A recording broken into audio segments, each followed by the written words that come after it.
Hey guys, this is Kauri from the corner. This week we're talking about caregiver stress.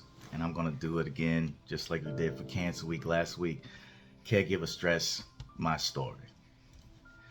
And I'm going to start out with just telling you about my father, because he was my main person that I was a caregiver to. My brother, at the beginning, he was taking care of my father for a long time, but really didn't have to take care of him that much. He was still mobile, but I didn't realize that he was still taking care of him and he was having stress as well. And he would call me and say, bro, when are you coming back home? I just need some help. And I'm like, and my heart was reaching out to him, and I felt bad, and I was like, okay. And we were in an opportunity at the time when I was married to be able to come back home and choose that, and I was like, okay, no problem.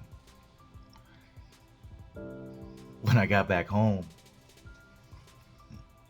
bought a house here, had things going, my brother was here. Oh man, it was super fun days. We would split my dad's appointments. It was beautiful. He'd take him this day, I'd take him on this day. We had a schedule. Man, it was no problem. Shared.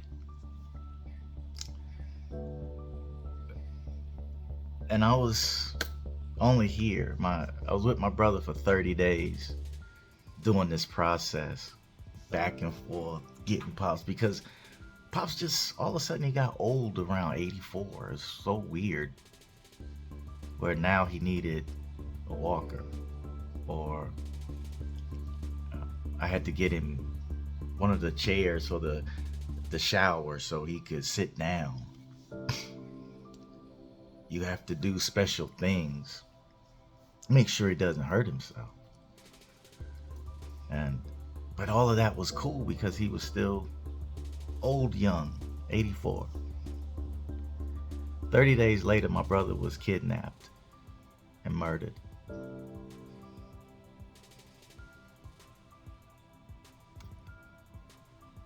And I had to do all of it on my own.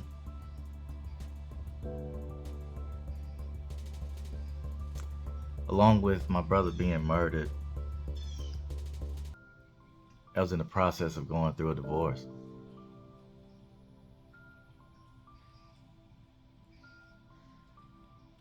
All the pressure and stress put on my home, put on me. On top of that, I was also being blamed for my brother's murder. The person that I love more than anything on this planet. Hurt. Now, with that, I have this newly given 84-year-old man with all of the problems.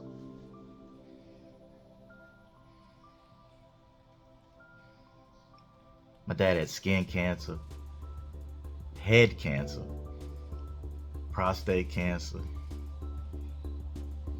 a heart attack, but died from receiving COVID in the hospital. Every one of those cancers required a surgery.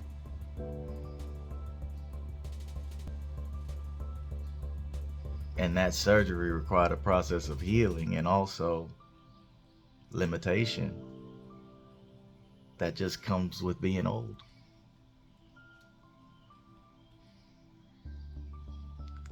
I tried to have people come and clean the house.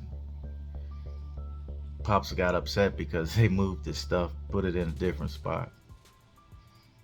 So now I had 2 houses to clean. 2 bills to pay. Everything's just doubling up. And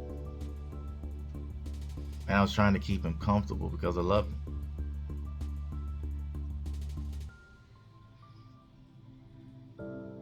But it was wearing me out.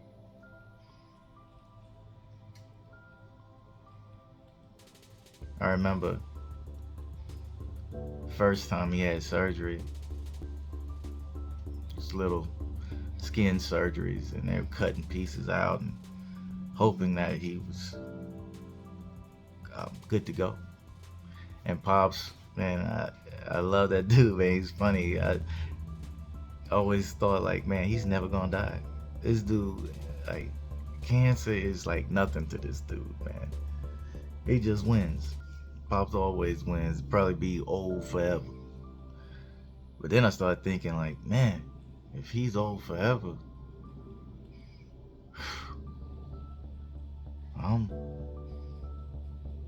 this is my life. Taking care of Pops. So I had to start figuring out things, like, because my job is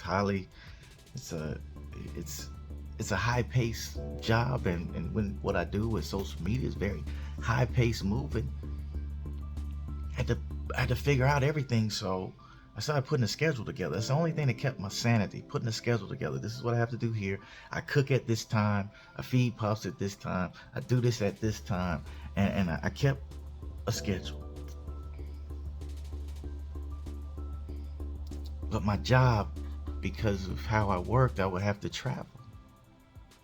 So if he's down south, then I have to travel to New York. As soon as I would leave the house, not get on the plane, not get to New York,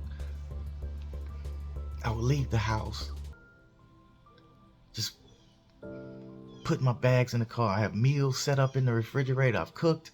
All of this work you have to do prior to. Here's your meals. Here's this. You can have this.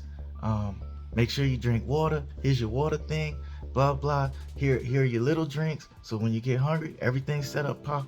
I have the lid unscrewed on this thing, so it's easy for you to just do that. You can also, I bought you another remote. You have a remote here and a remote here, so if you move, you don't have to get up. I'm trying to limit his movement. Trying to create more of a safety for him. I put cameras up because I was afraid. I had the life alerts, the fall alert. I had everything. I mean, anything you can have to make sure he doesn't die. But I was not focused on the stress that I was taking on. By grace, I was so busy that I wasn't thinking about it. And prior to that time, I was already volunteering at the animal shelter, Forget Me Not Animal Rescue, fmnrescue.com. If you guys go want to give some charity, give them money. Volunteering with them, working with the people that had been arrested, and they had a program that they could, come and volunteer with the dogs. And I'm working with all these people at the same time, going through all of these surgeries and everything. I mean, just I'm stressed. Even going to see the dogs, when I would go do that, the little time I was away from Pops, I couldn't rest. Didn't know if he was gonna fall or anything. And being a man and being who I am, I just didn't want to live with Pops at the time, so I had my own place. Pops has his place, and I tried to keep it monitored. But I have, my room is still set up. I have an office at the house, and everything was there. So, and whenever the surgeries happened, I wouldn't stay at my house. I'd stay there with Pops, because he didn't want to move to live with me. Old honorary man, right? And so, one particular day, and Pops, like I said, this joker's a survivor, man. He's kicking butt through the surgeries. I mean, still recovery, still the same method. This dude's 84 years old, can't do certain things. So I don't want you to think he's just doing backflips and everything. I got to take care of him. And Pops, one day he fell. He fell in the driveway. And I had been home. I'd just gotten home off the plane from New York. Literally just got home. And Pops is in the driveway. He calls me. Thank God he had his phone. But his walker flipped over in the driveway. He's laying there. Had been laying there. People driving by, man. People driving by. This is a little neighborhood. Well, old guy laying in the driveway.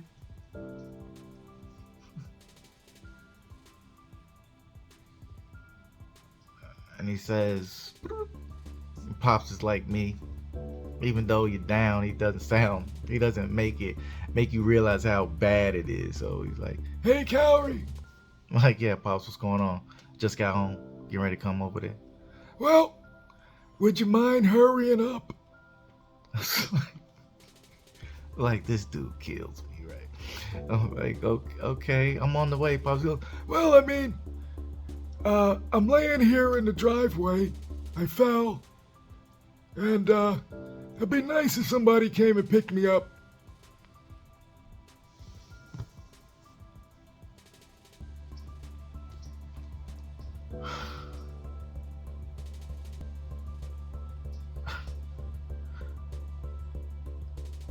The pressure.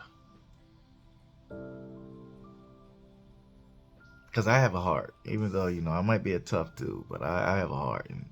And he was definitely my heart. And the pressures of knowing that he's laying down in the driveway, in the heat, on the hot driveway.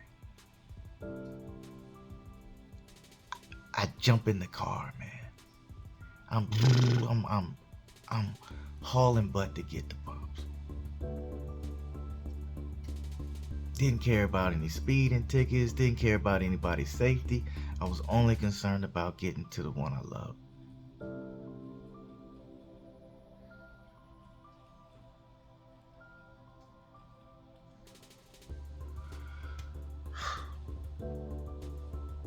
And when I get there, I come around the corner, it's a little curve, and trying to be careful because it's a family neighborhood. So I come around the corner, I don't see Pops, and my heart, I'm like, oh, going down. I run in the house, and Pops is sitting in the chair, sitting at the table, looking at the news. I'm like, what's going on? You okay? Yeah. Well, if you would have been here, you probably could have helped me, but somebody, trying to, just a little butthole. But somebody finally stopped and helped me and got me into the house. One of the guys, blah, blah. And I realized at that point, now I have to move in with Pops. Stressed. My lifestyle has to change. I can't do Kauri anymore. I have to do Kauri and Pops 24 hours a day, 7 days a week. I have to downsize who I am to be who he needs me to be.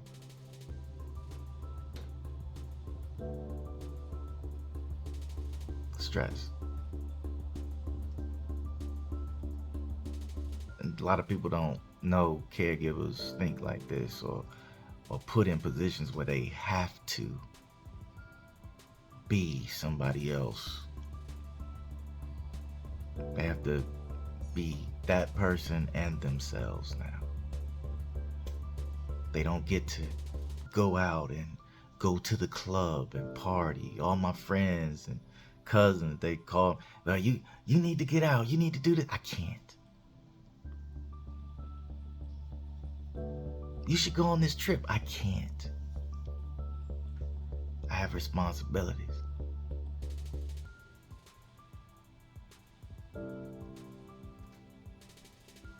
And they used to piss me off too. You just don't know. Your blood. No, you don't know because you're not doing the job that I'm doing. You're not trying to make sure somebody lives. You're not responsible for their life.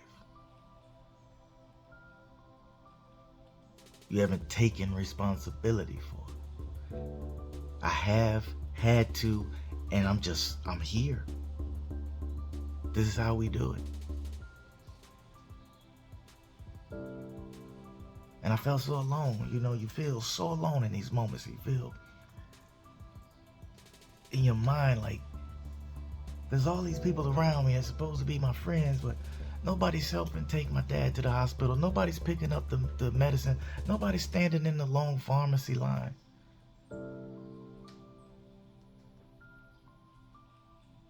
Nobody's sitting in these doctor's offices day after day with me on my little laptop trying to do things that require a better environment and system that requires an office.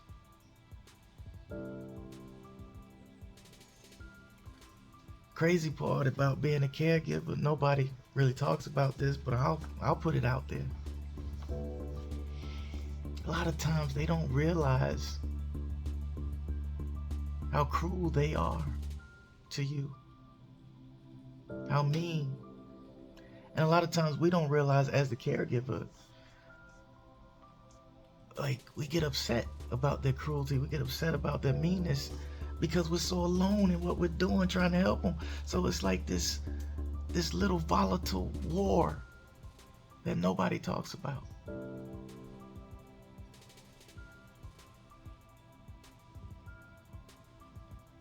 And you have to deal with that. So in that loneliness, I wasn't lonely. But I definitely felt alone, like there's no one here to help me. My brother's dead, my this dead. Nobody's here but me.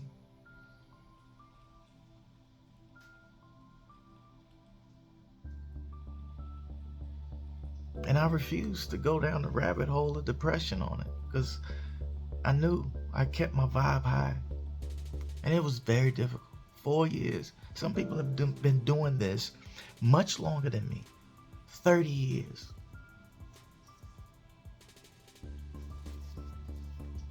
I had 4. And I saw my father get old at 84. And I saw him just deteriorate from 84 to 88. And I saw him die from something that was never meant to kill him, I thought.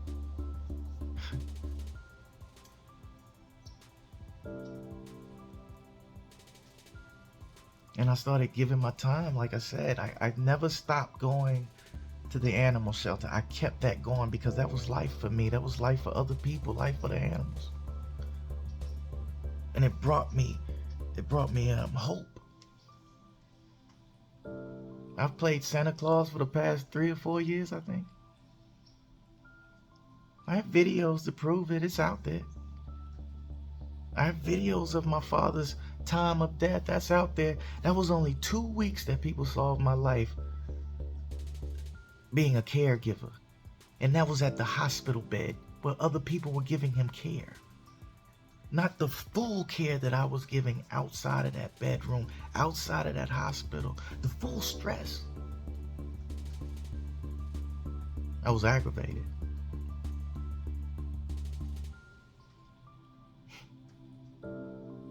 I was aggravated that my life was on hold. While everybody was living, I didn't know how long my life would be on hold. And I know I've spoken to many people, talked to many people in the same position, and they're like, yeah. Just like, well, this is my new life. Guess I'll be taking care of dad for however long. Mom and dad.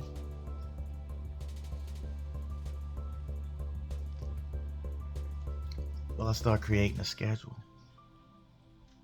And I put things in place. I did everything I could to buy time back for me. I reached out to friends. I kept laughing, always smiling. But I was definitely like that kid that can't go out to play. Like, Kauri, you want to go here? Can't. Oh, and then my friends would think I was bullcrapping them, right? Oh, you don't ever want to do anything with us. You just full of crap, man. Every time we want to do something, I'm not calling you anymore. I was like, please don't, man. You guys are aggravating me. You know how hard it is for me to tell you I can't go. I want to go. I can't. But you don't support those caregivers. A lot of times people don't support those caregivers. And the caregivers feel that. They're like, man, I really do want to hang out with you. I can't. I am actually taking care of a life. I'm looking at you guys live. Do you not think that aggravates me? Do you not think that pressure weighs on me? It did. My friends, family, nobody cares. It's like, you can make time. I was like, oh my God.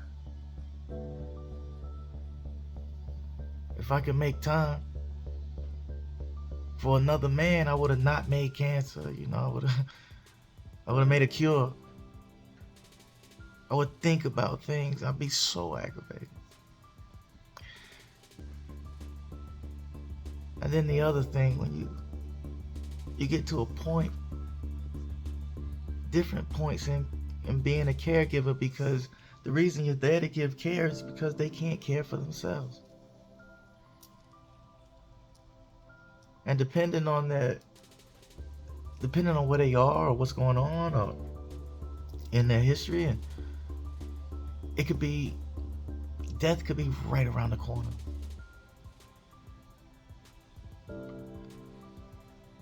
But you don't know when it's coming. You just know it's lingering out there. So there's an indifference in you. There's an indifference in a caregiver where they're like, I don't know. I don't want to see Pop suffering. I didn't want to see Pop suffering, man. I would look at how disappointed he was. And I had to remember all of the points of surgery. The time when Pops just had blood everywhere all throughout the room. It looked like a crime scene. Because he was bleeding so much all over the bed. And to clean him up, there's no gloves. When you're trying to save somebody that you love, there's no gloves and getting all prissy. You gotta put your hands in things you never thought you'd put your hands in. Because you love them. Because this is where love begins. Love has to stay.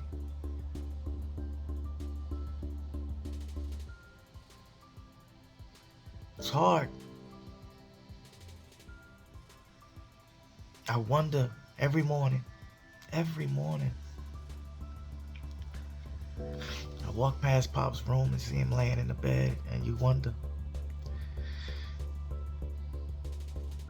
is he alive? And I look. It's like, is he breathing?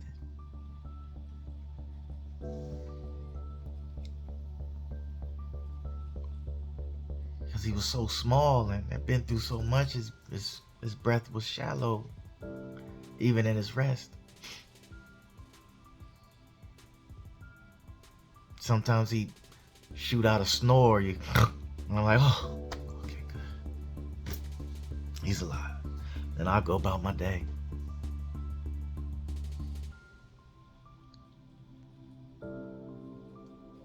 Wondering when's the next cancer? What's gonna come up? Start not feeling like felt like Pops was a job almost. It was so tough. And I kept trying to, I gotta defeat this. I gotta defeat this process. Like, why is Pops a job? Like, oh, I gotta do this. I gotta do that.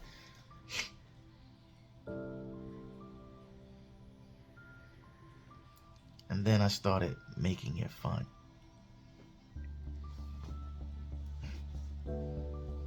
Started making, understanding that I will be here. And I pray that there's someone to take care of me. All the things that I miss with Pops, I pray that somebody doesn't miss it with me.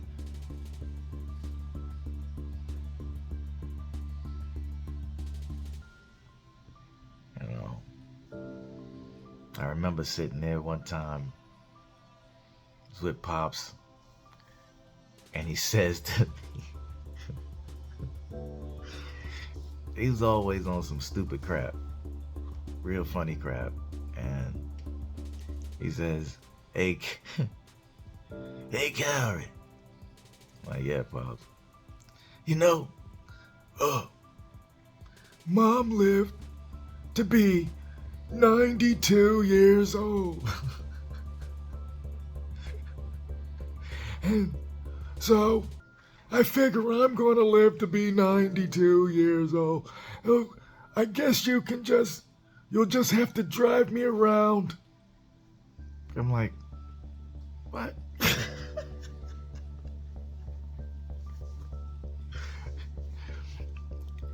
So I said, well, Pops, what if I die before that?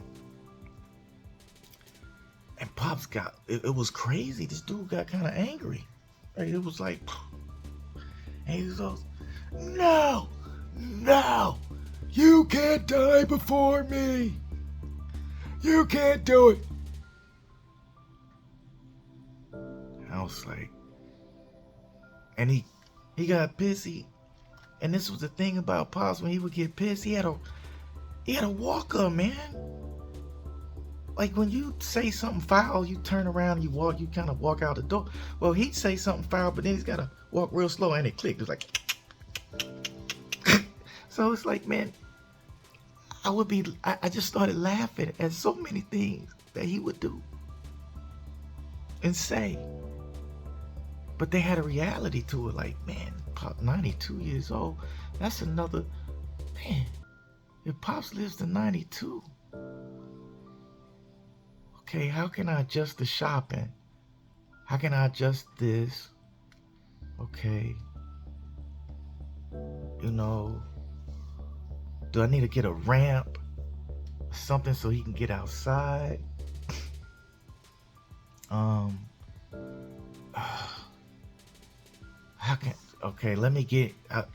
Gotta make sure the bed can move up and down because he's barely able to move now.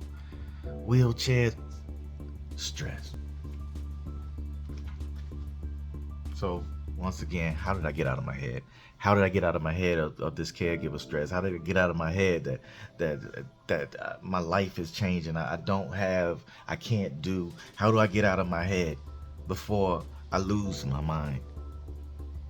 And how do I not go down where I'm depressed and I get used to being depressed in this area? How do I stay up and keep a positive vibe for Pops, a positive atmosphere for my house? How do I keep a positive atmosphere for the people I work with, the people I coach? How do I do this? I still have to be love for other people. That's how. Pops wasn't the only one that needed me. Everybody did. There was other people all around the world. They needed me. What I didn't know was I needed them too. I was a part of the world, and the world was a part of me. I continued going to the animal rescue. I had a men's conference that week in a conference and a men's challenge. I was actually doing a 90-day workout challenge. I was getting my body in shape, and I was crossing over to it was purpose and resilience workout challenge. I was crossing over to my men's challenge and conference. So I'm doing all of that, and we kept it moving. Kept it moving. Didn't stop. And people would see my videos and they're like, man, you doing this, your dad. And yeah.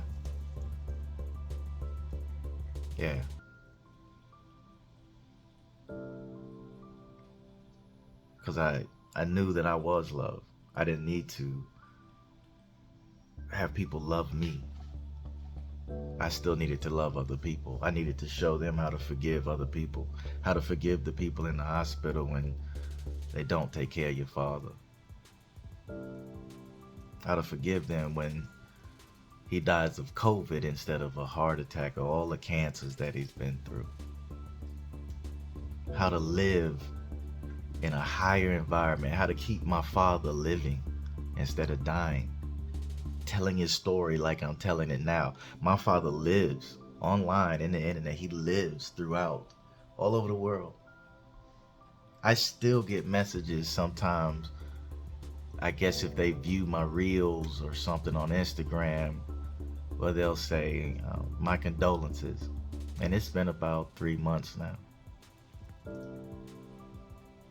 And I'm so grateful for my father, the time. And as a caregiver, I will tell you this: you're earning the right to give your story to people that didn't do the work. Because that's what happens when they die. They call you. Tell me everything that happened from minute 1 to 18 years later, because I want to know everything that we went through. And then you got to do that with everybody. Like, you didn't earn that story. I learned that. They didn't earn that story. I would give them a story so I didn't have to go down my life and relive all the trauma that I had to deal with that. I didn't have to do that. I didn't have to think about Pops in that way. Here's his story. He passed away, got COVID in the hospital, went through a lot of things. He's done. He's gone. He's loving it. And I made sure he lives. My father doesn't die. I'm not going down his death trail for anybody else. I did that. I earned that. I get to go back and look like, man, remember we dealt with that, Pops, and I get to tell that story. I learned how to be content. I learned how to be so content in the situation, and that is a tough thing to tell a caregiver. I know you guys are looking at me, all the caregivers out there, like, Kauri, go blow some cheese. I get it. But I learned how to be content in the situation of taking care of my father.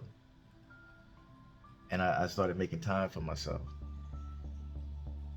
So when I wrapped the schedule around my father and understood and really honored the fact that my father will pass, just not yet.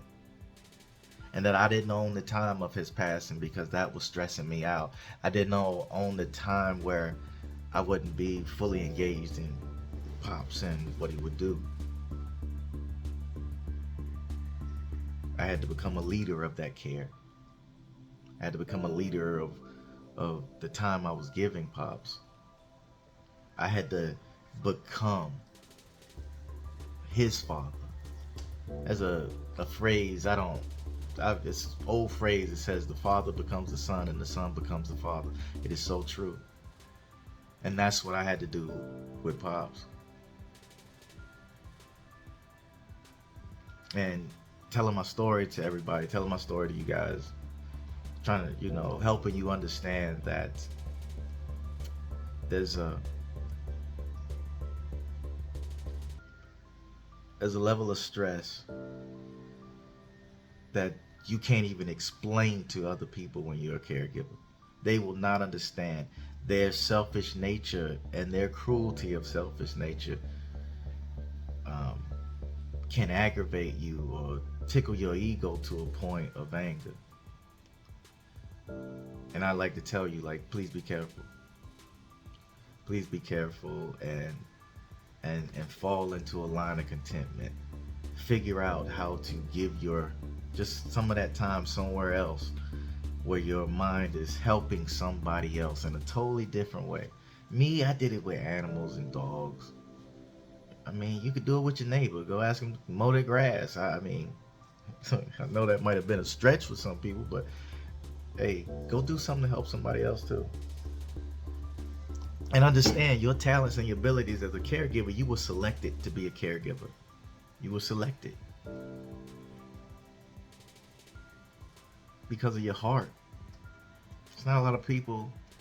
It's not a lot of people out here that actually can give care without giving their cruelty associated with it. So everybody that's caring for a family member, that's doing that work, man, I applaud you. I applaud you so much. And I hope pieces in this video over this week, I hope it motivates you.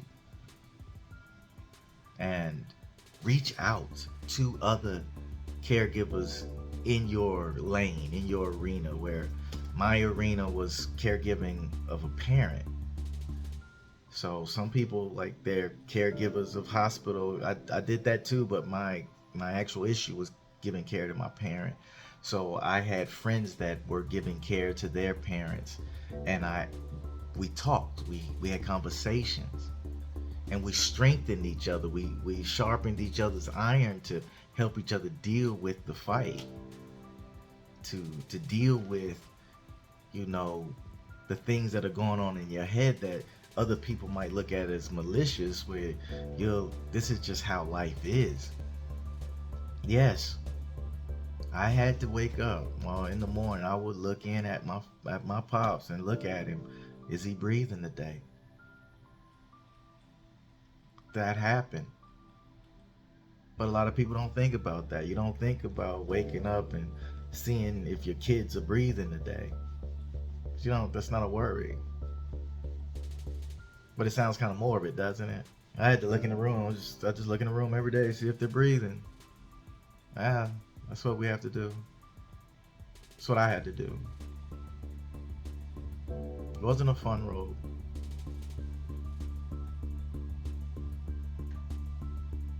However, like I said, I have transitioned over, and on this side of the fence, there's residual caregiver stress, where I fall in things like I feel like I should be doing this. Pops, and I don't, you know. Or people ask me, can you come over here? Can you come to California? Like, no, I can now. I can. And then I stress sometimes, like, did he die too early, or could I have done more? Was it my fault? It wasn't. It was just Pop's time. And I'm so grateful for the time that he gave to me. I'm so grateful for the stories that we have in my mind to tell when I'm lonely without him. When I actually need to talk to him, I can talk to him. He sits right where he always sat. And I'm content with that. I'm pleased. So for all you caregivers, keep a forgiving heart. Keep a loving mindset. And become content in your situation. But have fun helping other people. It makes it go so much better. Much life. Thank you for listening to me this week.